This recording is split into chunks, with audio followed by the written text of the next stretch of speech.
Someday in the future, the Earth will be on the verge of destruction due to an unprecedented war. At that time, humans created a powerful quantum weapon.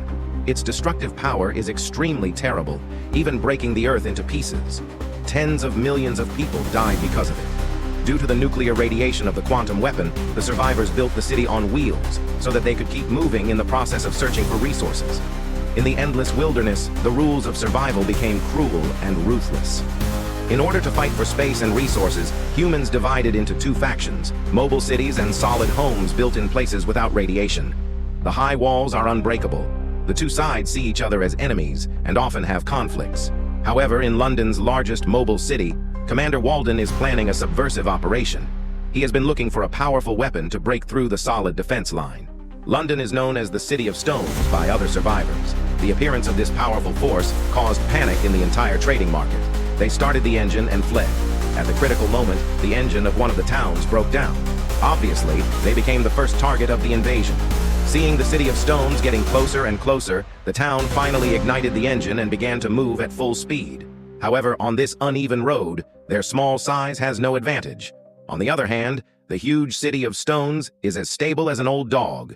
It's just that the little yellow man in the museum has a slight shake. In order to increase the speed of movement, the mayor had to give up a lot of survival supplies. However, fate is fickle. When the town just raised the speed, it was stopped by a huge hook.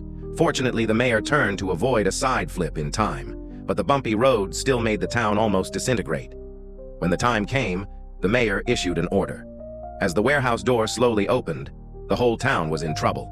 Soon, it was devoured by mercilessly. All the residents were gathered. Their personal technology equipment was confiscated. Their homes were also cut down mercilessly. Therefore, they had a conflict with the guards. Fortunately, Valentine stopped the riot in time and expressed his respect and concern for the new residents. Just when his speech drew applause, someone didn't appreciate Valentine's kindness. A woman named Hester suddenly rushed out and attacked him with a dagger. When she wanted to make up for it again, the pilot Tom stopped her in time. Hester ran away in a hurry. Tom chased after her without hesitation. Hester hurriedly ran to the demolition workshop. Soon, there was no way to escape. This is the entrance of the mobile city. Seeing Hester jumping from a high place, Tom caught her and asked her why she wanted to assassinate Valentine. In response to this answer, Tom was shocked. The hidden secret was known. Valentine could only choose to kill. In order to confirm whether the two were still alive, Valentine sent a plane and searched along the road. However, the two survived.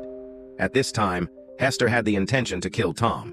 If it wasn't for the other party's stop, her mother's grudge would have been avenged. Now, Rod is homeless.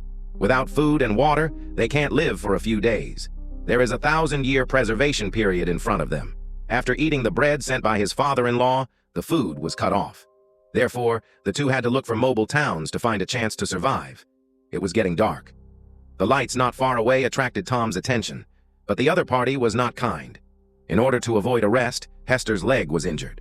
Seeing the mobile town getting closer and closer, Tom fell off his feet. The old man looked around carefully. After confirming that the danger was far away from them, he started the engine and started moving forward. It turned out to be a mobile fortress that looked like a centipede. Finally, there was a place to rest. Hester told his story.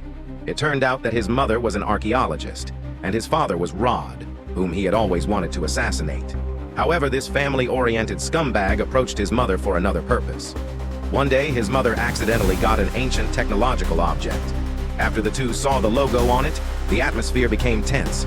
Rod wanted to get this thing but was rejected. So there was a fierce fight. Hester's scar on her face was also caused by him. His mother gave him a pendant and asked him to run away. However, Rod, who was kind to him, killed his mother. After the story was over, a few people rushed in. It turned out that this old man was a human trafficker who specifically searched for survivors in the wilderness and then sold them to the talent market. At the end of the day, morality is lost and the law is gone. As long as you have money, you can buy any kind of slave. Hester's scar on her face damaged her image, but her slim figure still attracted many people's attention. One of the strong men was even more interested in her. However, a mysterious woman named Miss Fang suddenly appeared and interrupted the auction process. Miss Fang is cruel and talkative and can solve problems with violence. With her help, Hester was able to escape. However, escaping does not mean safety. Not long ago, Rod, who was mentally ill, found a cruel character in a mobile sea prison. He promised that as long as he was released, he would kill Hester. There seemed to be some irreconcilable contradictions between them. As expected, when they were running away, this double-eyed, green-haired victim appeared. Although the two were trying their best to climb up the small town to leave, the victim caught up with them, and they fell into a dead end again. At this critical moment, Miss Fang helped them again. After Hester boarded the plane, Miss Fang was ready to leave. Hester was reluctant to leave Tom alone, so he threw the rope. The victim took this opportunity to hold on to the rope and let go of the kite.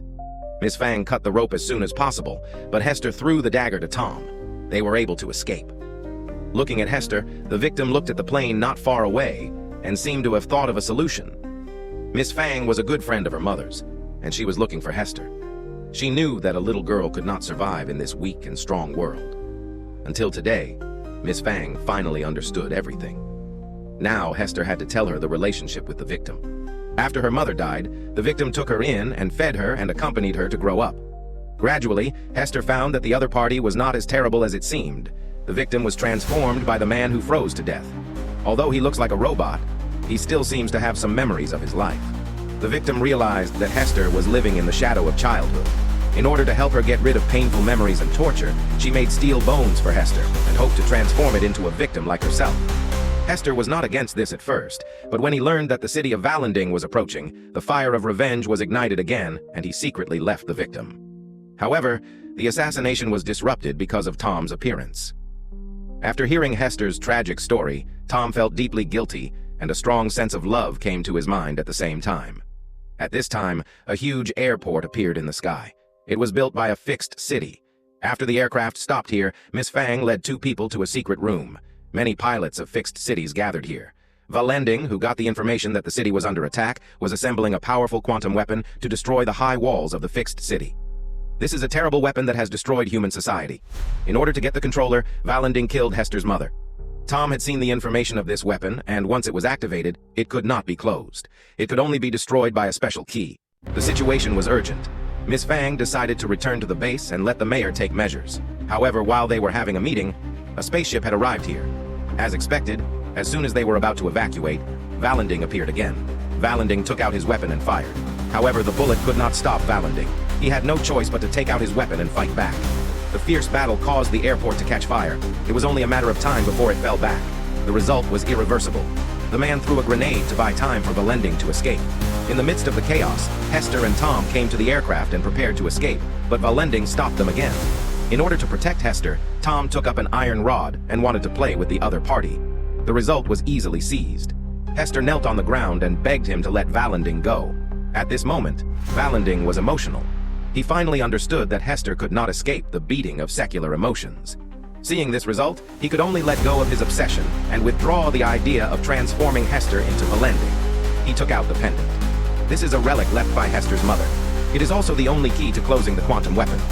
Looking at his flower, he was taken away by others. The old father of the resurrection was completely dead. On the other side of the city, Valending's quantum weapon was finally assembled. His ambition made the mayor feel uneasy. But at this time, the sword was on the line. No one could stop it, not even the mayor. Finally, Valending gave a speech. Different classes in the city of Hester cheered. However, they did not know that this moving city was coming to an end. Ms. Fang took everyone back to the fixed city. When they entered the city, Hester was shocked by the scene. It turned out that the world inside the high wall was completely different from the outside world. It was gloomy everywhere. Ms. Fang told the mayor about the quantum weapon. Faced with the severe situation, the mayor made a decisive decision and agreed to take the initiative to attack. At this time, the city of Hester had come to an end. Valending had been preparing for this day.